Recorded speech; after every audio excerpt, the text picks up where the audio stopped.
નમસ્કાર દર્શક મિત્રો, બ્રેકિંગ ન્યૂઝમાં આપનું હાર્દિક સ્વાગત છે. આપ જોઈ રહ્યા છો ગુજરાત ન્યૂઝ 24. ડભોઈ સરકારી હોસ્પિટલ પોતે જ બીમાર, ઓપરેશન થિયેટરના પોપડા ઉખડ્યા, સર્જનના અભાવે દર્દીઓ રામ ભરોસે. ડભોઈ શહેર અને તાલુકાની જનતા માટે આશીર્વાદ સમાન ગણાતું સરકારી દવાખાનું અત્યારે વિવાદોનું કેન્દ્ર બન્યું છે. હોસ્પિટલનું તંત્ર અને વિવાદ જાણે એક સિક્કાની બે બાજુ બની ગયા હોય તેમ લાગી રહ્યું છે.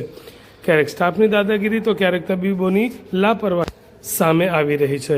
પરંતુ હાલમાં ઓપરેશન થિયેટરની જર્જરિત હાલત અને સર્જનના અભાવે ગરીબ દર્દીઓની હાલત કફોડી બની છે.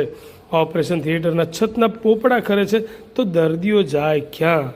પ્રાપ્ત વિગતો અનુસાર હોસ્પિટલના ઓપરેશન થિયેટરની હાલત અત્યંત નાજુક અને ખખડધજ છે. ઓટીની છત પરથી પોપડા ખરી રહ્યા છે, જે કોઈ મોટી દુર્ઘટનાને આમંત્રણ આપી રહ્યા હોય તેવું લાગી રહ્યું છે. આ પરિસ્થિતિમાં ઓપરેશન કરવું જોખમી હોવા છતાં હોસ્પિટલના સુપ્રિન્ટેન્ડન્ટ દ્વારા મરામત કરાવવા બાબતે કોઈ ગંભીરતા દાખવવામાં આવી નથી. વાંસ હોય તો જ વાંસળી વાગે તેમ સુવિધાના નામે અહીં મીંડું જોવા મળી રહ્યું છે. તબીબોનો અભાવ, ખાનગી હોસ્પિટલોની લૂંટ, હોસ્પિટલમાં કાયમી સર્જનની પણ અછત છે. ઓપરેશનની સુવિધા ન હોવાના કારણે મધ્યમ અને ગરીબ વર્ગના દર્દીઓને ના છૂટકે મોંઘી દાટ ખાનગી હોસ્પિટલમાં જવાની ફરજ પડી રહી છે. સરકારી યોજનાઓનો લાભ લેવા ઈચ્છતા દર્દીઓ અહીં માત્ર ધક્કા ખાઈ રહ્યા છે. સ્ટાફની મનમાની થતી હોય છે અને બસના ટાઈમે અપડાઉન અને બગડેલા હાજરી મશીનો હોસ્પિટલના વહીવટમાં પણ અનેક છીંડાઓ જોવા મળે છે. મોટાભાગનો સ્ટાફ બસના સમય મુજબ અપડાઉન કરે છે, જેના કારણે ઇમરજન્સી સમયે દર્દીઓની હાલાકી ભોગવવી પડે છે.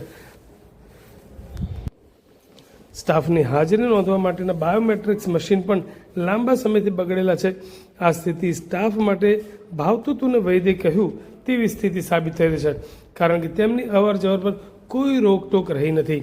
જિલ્લા આરોગ્ય તંત્રની કુંભકર્ણ નિંદ્રા સૌથી આશ્ચર્યજનક બાબત છે.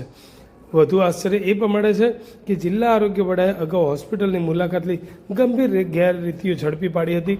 તેમ છતાં આજ દિન સુધી કોઈ કડક પગલાં લેવામાં આવ્યા નથી.